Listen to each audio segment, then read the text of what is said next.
तर इथे काय दिलंय, तृतीय विभक्ती प्रयोगेण रिक्त स्थानाने पुर्यत, म्हणजे तृतीय विभक्तीने आपल्याला हे भरायचं आहे. ओके, तृतीय विभक्तीचा काय अर्थ होतो. आता इथे काय लिहिलंय, व्योमः मित्रेण सह गच्छति, म्हणजे मित्राबरोबर गेलो. काय, मित्राबरोबर गेलो म्हणजे त्याच्याबरोबर, त्याने, नेहेशी, नेहीशी असं असेल तेव्हा तृतीय विभक्ती वापरतात. मग आता इथे शब्द काय दिलेत, बालिका आहे, कमल आहे, कंदुक आहे. म्हणजे आपल्याला पुल्लिंग, स्त्रीलिंग, नपुंसकलिंग तिन्ही शब्द कसे चालतात माहिती पाहिजे तृतीयेचे. मग बालक शब्द कसा चालतो तृतीयाचा, बालकेन, बालकाभ्याम, बालकैः.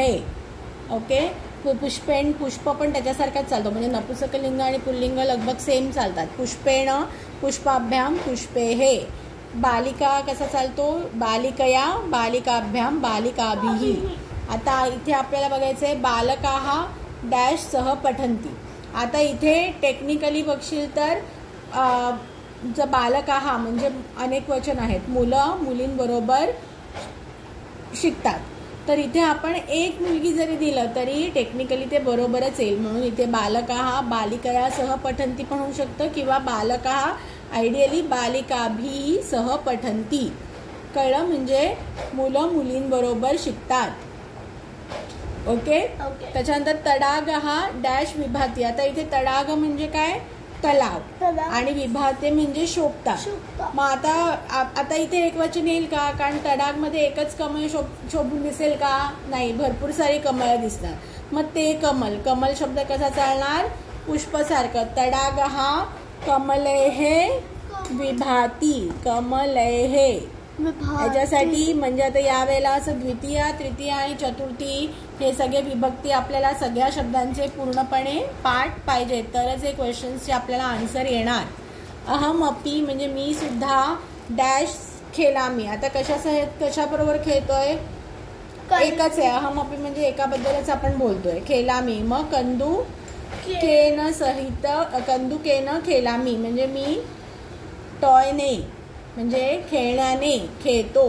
तृतीयेचं प्रत्यय काय लागतात, नेहीशी, नेहीशी. ओके, मग अहमपि कंदुकेन खेळामी. अश्वाः डॅश सह अश्वाः डॅश सह धावन्ति. मग आता अश्वाः म्हणजे घोड्या कोणाबरोबर धावतायत, अश्व. अश्व शब्द कसं चालेल, तो अश्व म्हणजे बालक सारखं. आणि इथे मल्टिपल अश्व आहे, एकच अश्वाबद्दल बोलणं नाही चाललंय, बरोबर. मग बालकेन बालकाभ्याम, बालकेः. अश्वेन अश्वाभ्याम, अश्वैः. मग इथे काय येणार, अश्वैः. अश्वाः अश्वैः सह धावन्ति.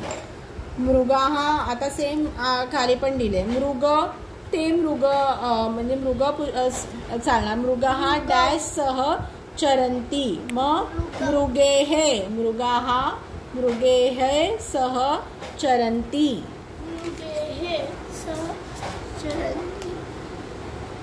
ते मृग, ते हरिण म्हणजे पुष्पसारखं चालणार, बरोबर. मृगाः मृगेः सह चरन्ति. मग आता आपल्याला इथे दोन काय घ्यायचे गोष्टी, की कुठे एक वचन वापरणार, कुठे अनेक वचन वापरणार, ह्याचा आपल्याला विचार करायचा.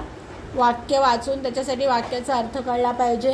आणि मग परत बालक, पुष्प आणि बालिका या तिन्ही शब्दांचे तृतीयेचे आपल्याला सगळी रूपं पाठ पाहिजे. काय आहेत परत, बालकेन बालकाभ्याम, बालकैः. पुष्पचं काय आहे, पुष्पेण, पुष्पाभ्याम, पुष्पेः. आणि बालिकाचं काय, बालिकया, बालिकाभ्याम, बालिकाभिः. कळलं.